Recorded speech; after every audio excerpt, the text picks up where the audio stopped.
Welcome to my Facebook page Niels daily kitchen. সব সময় তো তোমরা মুরগির ডিমের ঝোল করে খেয়েছো, তো তোমরা কি কখনো হাঁসের ডিমের ঝোল খেয়েছো? হাঁসের ডিমের ঝোল কিন্তু ভীষণ টেস্টি হয়। তো আজ আমি তোমাদের সেটাই রান্না করে দেখাবো।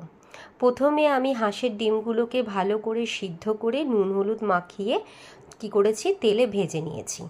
তারপরে আলুগুলোকেও কি করেছি, আমি নুন হলুদ মাখিয়ে তেলে ভেজে নিয়েছি।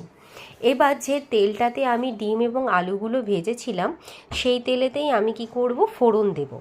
ফোড়নে আমি দিয়েছিলাম তেজপাতা, শুকনো লঙ্কা আর গোটা জিরে। তারপর সরু সরু করে কি করেছিলাম, পেঁয়াজগুলোকে কুচো করে আমি কি করেছিলাম, লাল করে ভেজে নিয়েছিলাম। তো দেখো আমি লাল করে ভাজছি। এবারে যতক্ষণ আমি লাল করে ভাজছি ততক্ষণ আমি কি করব, টমেটোগুলোকে কেটে ছোট ছোট করে আমি দিয়ে দেব।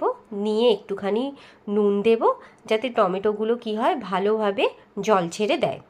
এরপর আদা রসুনের পেস্ট, আর সেরকম কিছু আমি কিন্তু দেব না। এবার নর্মালি যা তোমাদের ঘরে মশলা থাকে, যেমন হলুদ, লঙ্কা, ধনে, জিরে সব দিতে পারো। স্বাদ মতো একটু তুমি চিনি দিতে পারো, একদম সামান্য, যাতে টেস্টটা ভালো হয়। তো যেহেতু আমি কি করেছি, আগে নুন দিয়েছি, আর দেব না।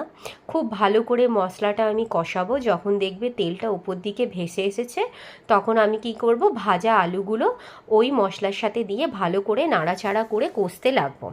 এখন কিন্তু আমি ডিমগুলো দেব না, যেহেতু ডিমগুলো আমার আগে থেকেই সিদ্ধ করা এবং ভেজে নেওয়া হয়েছিল। এখন যদি আমি ডিমগুলো দিই তাহলে বড্ড বেশি সিদ্ধ হয়ে যাবে, তো নর্মালি থাকবে।